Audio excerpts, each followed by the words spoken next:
शुरू करते हैं क्लास को। रस, और रस का शाब्दिक अर्थ जो है, रस का शाब्दिक अर्थ यदि हम देखें तो होता है आनंद। रस का शाब्दिक अर्थ क्या होता है? आनंद। लेकिन यहाँ हम जो पढ़ रहे हैं वो पढ़ रहे हैं काव्य रस। क्या पढ़ रहे हैं? काव्य रस। काव्य रस के संबंध में इसकी परिभाषा की बात करें तो क्या होगा, आशय यहाँ पर समझेंगे। काव्य के पठन, श्रवण या दर्शन से, काव्य के पठन, श्रवण या दर्शन से काव्य प्रक्रिया के दौरान, काव्य प्रक्रिया या काव्य आस्वादन के दौरान,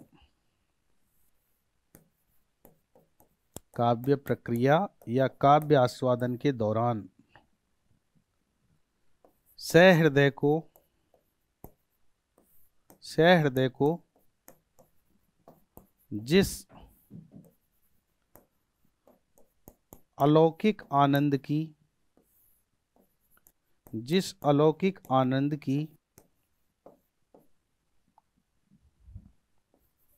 अनुभूति होती है उसे रस कहते हैं। उसे का मतलब आनंद को, उसे रस कहते हैं। यहाँ पर एक एक शब्द आपको समझने के लिए है। इस परिभाषा में प्रयुक्त किया गया प्रत्येक शब्द आपको समझने के लिए है और बेहद महत्वपूर्ण है। एक बार फिर से समझेंगे कि हम रस का शाब्दिक अर्थ यदि हम देखें तो रस का शाब्दिक अर्थ होता है आनंद। और यहाँ पर काव्य रस की बात कर रहे हैं तो काव्य रस क्या है? काव्य के पढ़ने से, काव्य के सुनने से। हम जानते हैं ना, काव्य के मुख्य रूप से दो भेद हैं, एक तो दृश्य काव्य और एक श्रव्य काव्य। राजेश तंवर जी जुड़े हैं जी। राजेश जी अभिनंदन, गुड इवनिंग और बहुत बहुत शुभकामनाएं आपको HKB एप्लीकेशन की तरफ से। बड़े लंबे समय के बाद आज राजेश जी का पदार्पण हुआ है यहाँ क्लास में, तो अभिनंदन है। खुश हूं मैं आपको देख करके।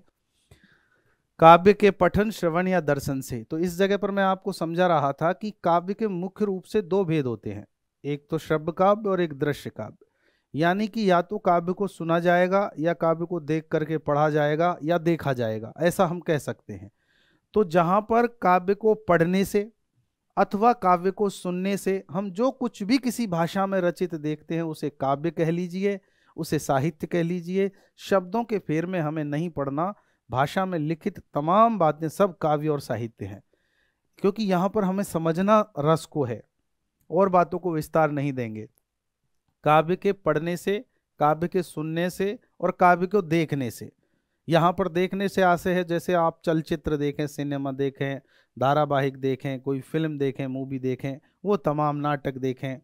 तो काव्य के पढ़ने से, सुनने से या उसको देखने से काव्य प्रक्रिया या काव्य आस्वादन के दौरान ही।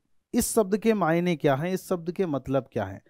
यानी जब तक हम काव्य को पढ़ रहे होते हैं, जब तक हम काव्य को सुन रहे होते हैं, जब तक हम काव्य को देख रहे होते हैं, तब तक उस समय को कहते हैं काव्य प्रक्रिया या काव्य आस्वादन के दौरान। यानी बिटवीन द लर्निंग, किसके? पढ़ने के, सुनने के और देखने के, इनके दौरान ही हमें, यानी किसी भी सहृदय को, सहृदय किसको कहेंगे? जिसका तन और मन दोनों स्वस्थ हों। सहृदय को जिस अलौकिक आनंद की अनुभूति होती है, लौकिक नहीं, अलौकिक आनंद की अनुभूति होती है, उस अलौकिक आनंद को रस कहते हैं। अब इससे आगे की बात इसमें समझेंगे हम कि ये तो हुई इसकी परिभाषा, और इसमें जो शब्द हैं ध्यान रखने योग्य वे हैं, एक तो काव्य आस्वादन के दौरान या काव्य प्रक्रिया के दौरान, एक शब्द तो ये है, ठीक है ना। दूसरा शब्द है सहृदय, तीसरा शब्द है अलौकिक आनंद। लौकिक आनंद नहीं है ये अलौकिक आनंद है। और जिस आनंद की अनुभूति होती है काव्य प्रक्रिया के दौरान, अलौकिक आनंद की, उसी को क्या कहते हैं? रस कहते हैं।